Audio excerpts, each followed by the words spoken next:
Hey, 8th grade. So today we're going to focus on a little bit of an ecology review going back to Unit 3 that we did earlier this year. To start off, let's talk about adaptations. There's two types of adaptations, structural and behavioral. Structural is when a part of the body or physical structure that gives an organism an advantage in the environment. This doesn't always mean that it would be advantageous in another environment as well. Behavioral is any action that gives an organism an advantage in their environment.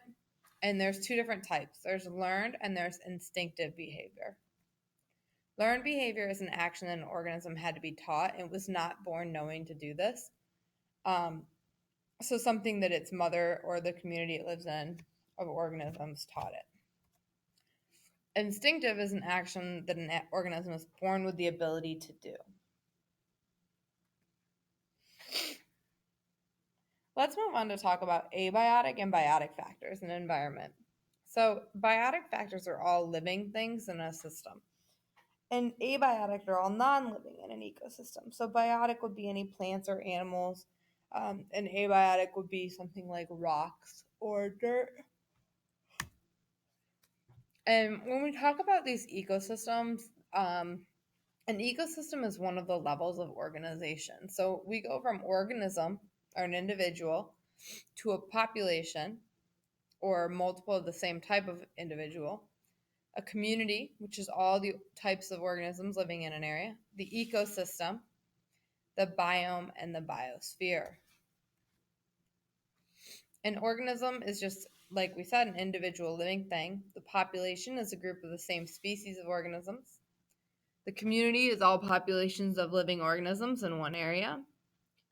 The ecosystem is the biotic and the abiotic factors in a specific area. The biome are ecosystems that share similar climates across the globe, and there's 6 different ones that we had talked about earlier this year. And then the last is the biosphere, which is the portion of Earth that supports life. So talking about these ecosystems in this life,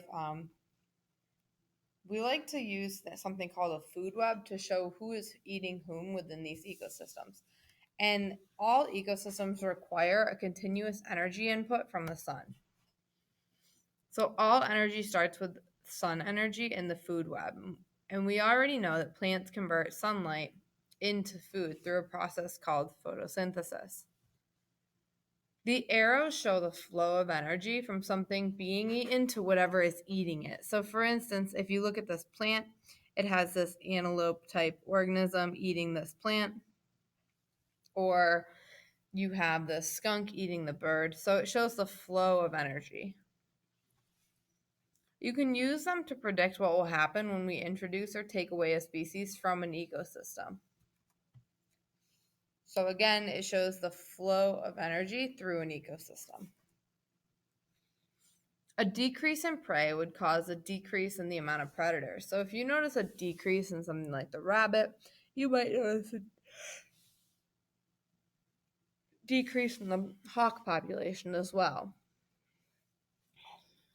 Another way to kind of show how energy moves through is by using an energy pyramid.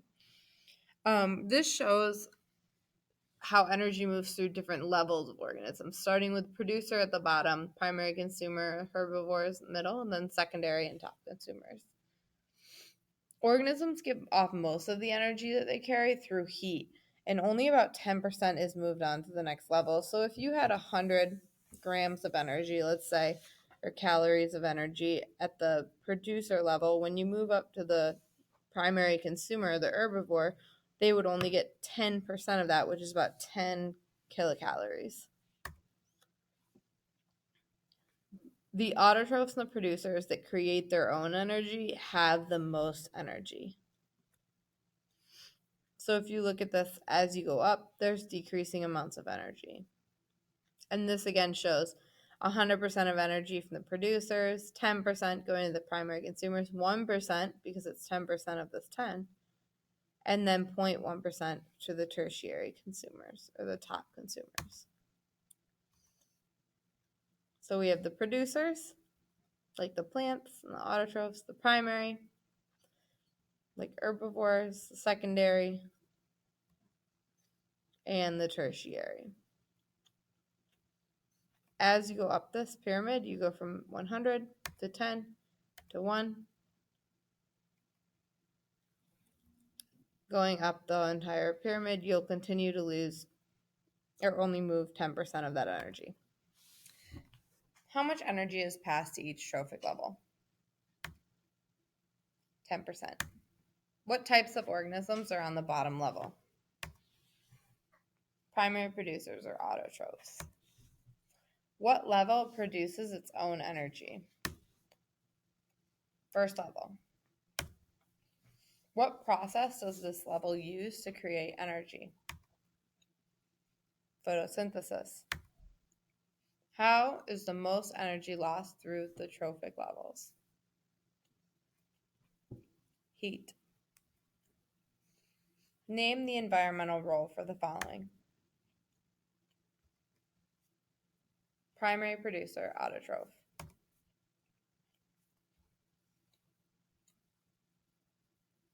Scavengers. Decomposers. Carnivore, top predator, or sometimes called the tertiary consumer. Herbivore. And the last of these we're going to say, is it behavioral or structural adaptation? A giraffe snacks. Structural. A parrot's beak. Structural. Predation. Instinctual behavioral. Hibernation. Instinctual behavioral. Webbed feet. Structural. Skunk spraying when experiencing fear. Instinctual behavioral. Opossum playing dead. Learned behavioral. Go ahead and move on to your practice problems for today in your worksheet, in your work packet, as well as your review questions.